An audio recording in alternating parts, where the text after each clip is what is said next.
சகோதரி சகோதரர்களே, எங்கள் நடனத்தை நீங்கள் பாருங்களே.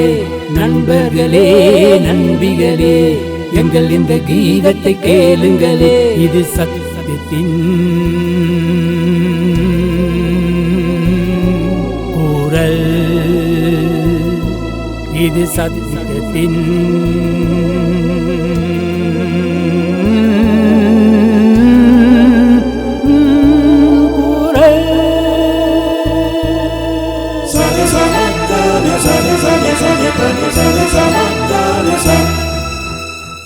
யோவான் 21ஆம் அதிகாரம். இவைகளுக்கு பின்பு இயேசு திபேரியா கடற்கரையிலே மறுபடியும் சீஷருக்கு தம்மை வெளிப்படுத்தின விவரமாவது: சீமோன் பேதுருவும் திதுமு எனப்பட்ட தோமாவும் கலிலேயா நாட்டில் உள்ள கானா ஊரானாகிய நாத்தானுவேலும் செபதேயுவின் குமாரரும் அவருடைய சீஷரில் வேறு 2 பேரும் கூடியிருக்கும் பொழுது சீமோன் பேதுரு மற்றவர்களை நோக்கி, மீன் பிடிக்கப் போகிறேன் என்றார். அதற்கு அவர்கள், நாங்களும் உடனே கூட வருகிறோம் என்றார்கள். அவர்கள் புறப்பட்டு போய் உடனே படவேறினார்கள். அந்த ராத்திரியிலே அவர்கள் ஒன்றும் பிடிக்கவில்லை. விடியற் காலமான போது இயேசு கரையிலே நின்றார். அவரை இயேசு என்று சீஷர்கள் அறியாதிருந்தார்கள். இயேசு அவர்களை நோக்கி, பிள்ளைகளே, புசிக்கிறதற்கு ஏதாகிலும் உங்களிடத்தில் உண்டா என்றார். அதற்கு அவர்கள், ஒன்றுமில்லை என்றார்கள். அப்பொழுது அவர், நீங்கள் படவுக்கு வலப்புறமாக வலையை போடுங்கள், அப்பொழுது உங்களுக்கு அகப்படும் என்றார்.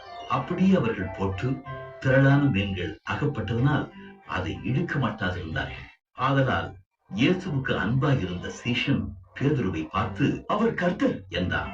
அவர் கர்த்தர் என்று சீமோன் பேதுரு கேட்டவுடனே தான் வஸ்திரமில்லாதவனாய் இருந்தபடியினால் தன் மேற்சட்டையை கட்டிக்கொண்டு கடலிலே குதித்தான். மற்ற சீஷர்கள் கரைக்கு ஏறக்குறைய 200 முழ தூரத்தில் இருந்தபடியினால் படவில் இருந்து கொண்டே மீன்கள் உள்ள வலையை இழுத்துக் கொண்டு வந்தார்கள். அவர்கள் கரையிலே வந்திறங்கின போது கரி நெருப்பு போட்டிருக்கிறதையும் அதன் மேல் மீன் வைத்திருக்கிறதையும் அப்பத்தையும் கண்டார்கள். இயேசு அவர்களை நோக்கி, நீங்கள் இப்பொழுது பிடித்த மீன்களில் சிலவற்றை கொண்டு வாருங்கள் என்றார். சீமோன் பேதுரு படவில் ஏறி 153 பெரிய மீன்களால் நிறைந்த வலையை கரையில் இழுத்தான். இத்தனை மீன்கள் இருந்தும் வலை கிழியவில்லை.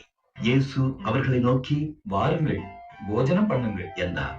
அவரை கர்த்தர் என்று சீஷர்கள் அறிந்தபடியினால் அவர்களில் ஒருவனும் நீர் யார் என்று கேட்க துணியவில்லை. அப்பொழுது இயேசு வந்து அப்பத்தையும் மீனையும் எடுத்து அவர்களுக்கு கொடுத்தார். இயேசு மரித்தோரிலிருந்து எழுந்த பின்பு தம்முடைய சீஷருக்கு அருளின தரிசனங்களில் இது 3வது தரிசனம். அவர்கள் போஜனம் பண்ணின பின்பு இயேசு சீமோன் பேதுருவை நோக்கி, யோனாவின் குமாரனாகிய சீமோனே, இவர்களிலும் அதிகமாய் நீ என்னிடத்தில் அன்பாயிருக்கிறாயா என்றார். அதற்கு அவன், ஆம் ஆண்டவரே, உம்மை நேசிக்கிறேன் என்பதை நீர் அறிவி என்றார். அவர், என் ஆட்டுக்குட்டிகளை மேய்ப்பாயாக என்றார். 2ஆம் தரம் அவர் அவனை நோக்கி, யோனாவின் குமாரனாகிய சீமோனே, நீ என்னிடத்தில் அன்பாயிருக்கிறாயா என்றார். அதற்கு அவன், ஆம் ஆண்டவரே, உம்மை நேசிக்கிறேன் என்பதை நீர் அறிவி என்றார். அவர், என் ஆடுகளை மேய்ப்பாயாக என்றார். 3ஆம் தரம் அவர் அவனை நோக்கி, யோனாவின் குமாரனாகிய சீமோனே, நீ என்னை நேசிக்கிறாயா என்றார். என்னை நேசிக்கிறாயா என்று அவர் 3ஆம் தரம் தன்னை கேட்டபடியினாலே பேதுரு துக்கப்பட்டு, ஆண்டவரே, நீர் எல்லாவற்றையும் அறிந்திருக்கிறேன், நான் உம்மை நேசிக்கிறேன் என்பதையும் நீர் அறிவி என்றார். இயேசு, என் ஆடுகளை மேய்ப்பாயாக என்றார். நீ இளவயது உள்ளவனாயிருந்த போது உன்னை நீயே அறை கட்டி கொண்டு உனக்கு இஷ்டமான இடங்களிலே நடந்து திரிந்தாய். நீ முதிர் வயதுள்ளவனாகும் போது உன் கைகளை நீட்டுவாய், வேறொருவன் உன் அறையை கட்டி உனக்கு இஷ்டமில்லாத இடத்துக்கு உன்னை கொண்டு போவான் என்று மெய்யாகவே மெய்யாகவே உனக்கு சொல்லுகிறேன் என்றார். இன்ன விதமான மரணத்தினாலே அவன் தேவனை மகிமைப்படுத்த போகிறான் என்பதை குறிக்கும்படியாக இப்படி சொன்னார். அவர் இதை சொல்லிய பின்பு அவனை நோக்கி, என்னை பின்பற்றி வா என்றார்.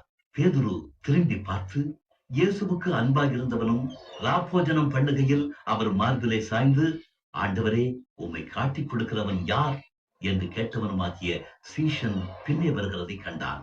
அவனை கண்டு பேதுரு இயேசுவை நோக்கி, ஆண்டவரே, இவன் காரியம் என்ன என்றார். அதற்கு இயேசு, நான் வருமளவும் இவன் இருக்க எனக்கு சித்தமானால் உனக்கென்ன? நீ என்னை பின்பற்றி வா என்றார். ஆகையால் அந்த சீஷன் மரிப்பதில்லை என்கிற பேச்சு சகோதரருக்குள்ளே பரப்பிற்று. ஆனாலும் அவன் மரிப்பதில்லை என்று இயேசு சொல்லாமல், நான் வருமளவும் இவன் இருக்க எனக்கு சித்தமானால் உனக்கு என்னவென்று சொன்னார். அந்த சீஷனே இவைகளை குறித்து சாட்சி கொடுத்து இவைகளை எழுதினவன். அவனுடைய சாட்சி மெய்யென்று அறிந்திருக்கிறோம். இயேசு செய்த வேறு அநேக காரியங்களும் உண்டு. அவைகளை ஒவ்வொன்றாக எழுதினால் எழுதப்படும் புத்தகங்கள் உலகம் கொள்ளாதென்று எண்ணுகிறேன். ஆமீன்.